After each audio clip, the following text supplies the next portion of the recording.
আজ আমরা কথা বলবো ছোট পর্দার এক উজ্জ্বল নক্ষত্রকে নিয়ে, যিনি বর্তমানে ইউটিউব ট্রেন্ডিংয়ে এক ছোট্ট আধিপত্য ধরে রেখেছেন।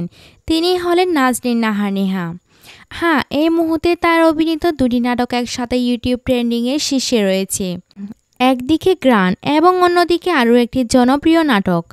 দুটিতেই নেহার অভিনয় যেন দর্শকদের হৃদয়ে দাগ কেটে গিয়েছে। গ্রান নাটকে নেহার বিপরীতে ছিলেন ছোট পর্দার সুপারস্টার জিয়াউল ফারুক অপূর্ব।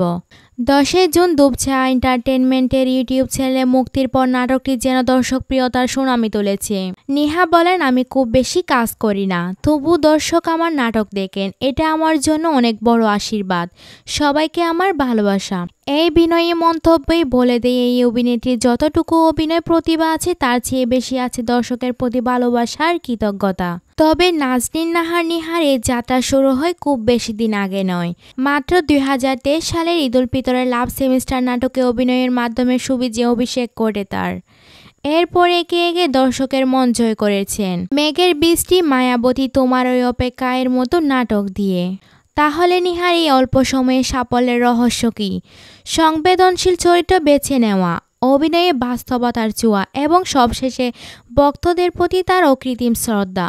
নেহার অভিনীত নাটকগুলোর মধ্যে আপনার সবচেয়ে পছন্দ কোন নাটক? ঘ্রাণ নাকি মায়াবতী? নিচে কমেন্টে জানাবেন। আর ভিডিওটি ভালো লাগলে লাইক করবেন, শেয়ার করবেন এবং বিনোদন জগৎ চ্যানেলটিকে সাবস্ক্রাইব করবেন। ধন্যবাদ।